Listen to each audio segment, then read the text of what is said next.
Have you ever felt something was going to happen, but you didn't know how to say it in English? What if I told you that a simple structure, just 2 little words, could let you predict the future, express your dreams, or even warn someone of a disaster?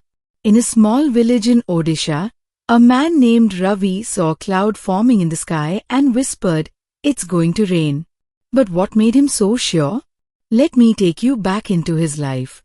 Ravi was not just a farmer, he was a man who had lived close to the soil his entire life. Every morning before sunrise, he would walk barefoot to the edge of his field. He knew every tree by name, every bird by sound, and every breeze by temperature. One day, while tending to his marigold plants, he noticed the wind was carrying a smell, an earthy, moist scent that reminded him of his childhood when monsoons came unannounced. His neighbors laughed when he said, "It's going to rain."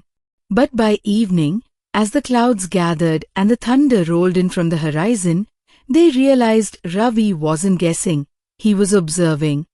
That sentence, "It's going to rain," became his trademark. People started trusting his predictions. Eventually, a local college invited him to speak on weather patterns. All this happened because he instinctively used a grammar form that described what he knew was coming. Today, we're diving into that form, the future form with "going to," and exploring how it gives your English the strength of certainty and the flavor of intention. Namaskar. Welcome back to your favorite English learning channel, English Passage, where every lesson is a story, and every story helps you become fluent in English. Today's focus is the future form using "going to," one of the most powerful and commonly used structures in English when talking about plans, intentions, and predictions. Let's begin with the most important part. What is the "going to" form? Going to is a structure used in English to talk about the future, but more specifically, it is used when you have already decided to do something. There is evidence that something will happen. You want to express your intention or plan clearly. The action is almost certain based on current circumstances. This is different from will, which is used more for spontaneous decisions or promises. Now, let's break this down further. The form of "going to." The formula is subject plus be, am is are, plus going to plus base verb. This form may look simple, but it holds a deep meaning. It connects the present moment to a future action that already has a seed of certainty. For example, I am going to start a business. She is going to meet her friend. We are going to visit Jaipur. Here, the verb to be, am is are, adjusts based on the subject, and going to introduces the planned action. Let's go deeper. 1. Intention, what you want to do. Let's talk about intention. Imagine Pooja from Pune. Pooja had always been fascinated by languages. As a teenager, she would watch French films on Doordarshan late at night and try to repeat the dialogues she didn't understand. She didn't have a French-English dictionary or a phone to translate the words, just her curiosity. On weekends, she would sit at the public library, scanning books with French titles, though she could only guess their meanings. One day, while walking near AMG Road with her friend Simon, she noticed a banner. Alliance Francaise, Learn French Today. Limited seats. It felt like the world had just whispered a secret into her ear. She stopped in her tracks. Her heart began to beat faster. She stood staring at that banner as vehicles zoomed past, her friend calling her name. Pooja didn't respond, she was thinking. Later that evening, she sat on her tiny balcony, sipping tea with her father. She didn't mention the banner, but it kept replaying in her head.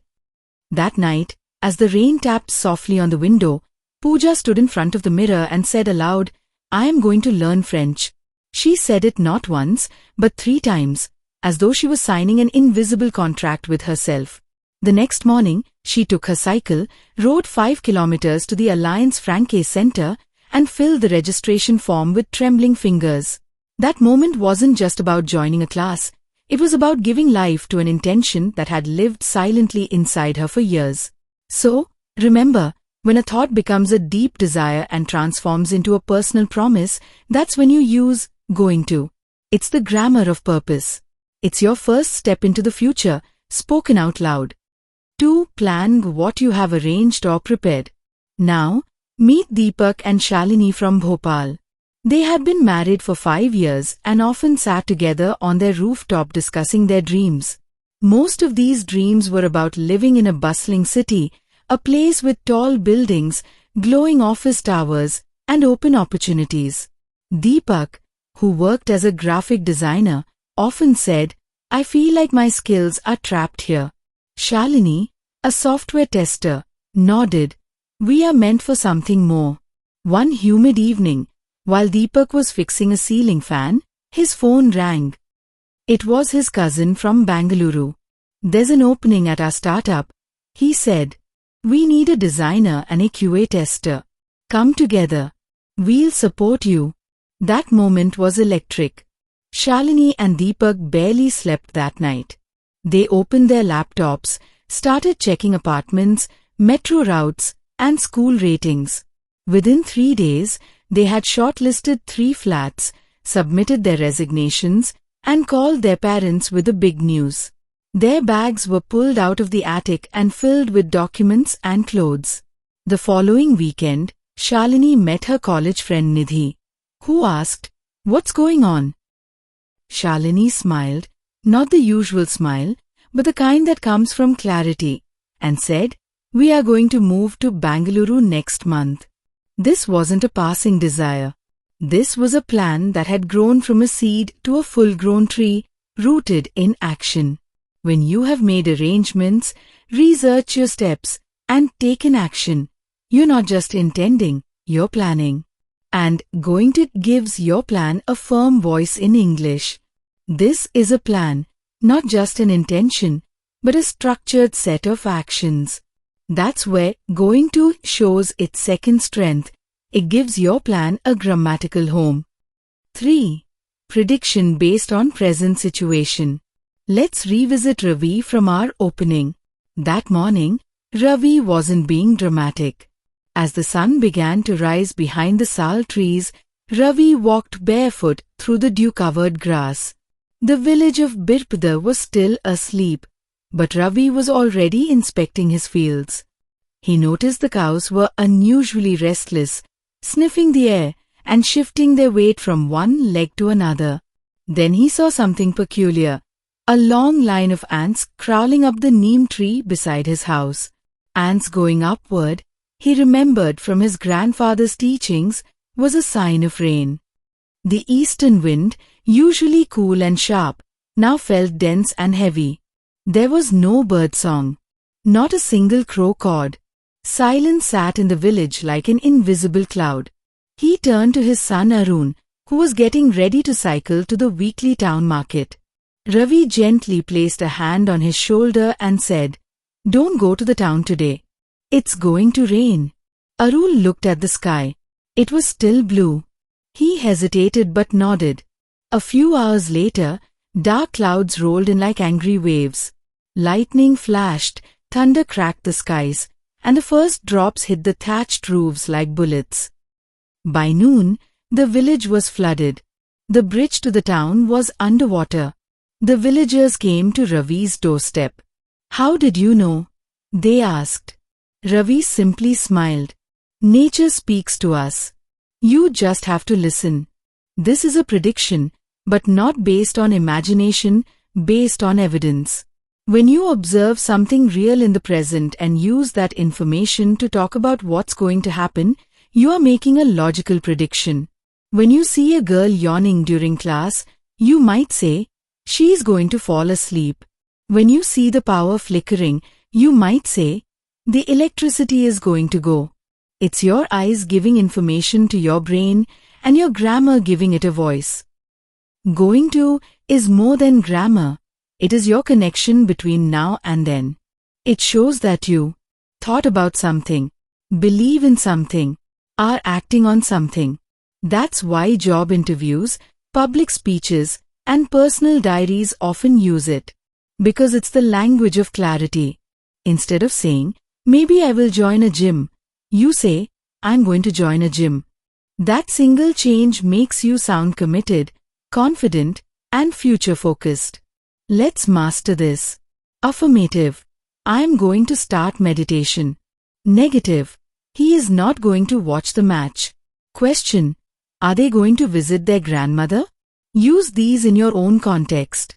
Make it personal. That's how language lives inside you. Let's talk about Kavita from Lucknow.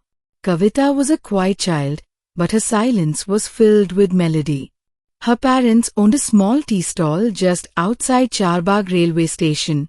Every morning at 5 a.m., she would wake up to help them boil milk, brew tea, and arrange cups. While doing all this, she often hummed songs, mostly old Lata Mangeshkar classics. Her voice, though unnoticed by her own family, had the softness of early morning fog. One day, while pouring tea into a customer's glass, a college student from Bhatkhande Music Institute paused mid-sip. Who's singing? He asked. Kavita's father pointed with his head. My daughter. She hums a lot. The student listened for a while and then walked over to her. You have a golden voice, he said. Kavita, startled and unsure of how to respond, merely smiled. That night, Kavita went to the terrace alone. The moon was full, and the city was unusually quiet. She stood barefoot under the open sky, clutching her dupatta in one hand, and whispered, I'm going to become a singer. She didn't say it just once, she said it again and again, as if planting the sentence deep into her soul.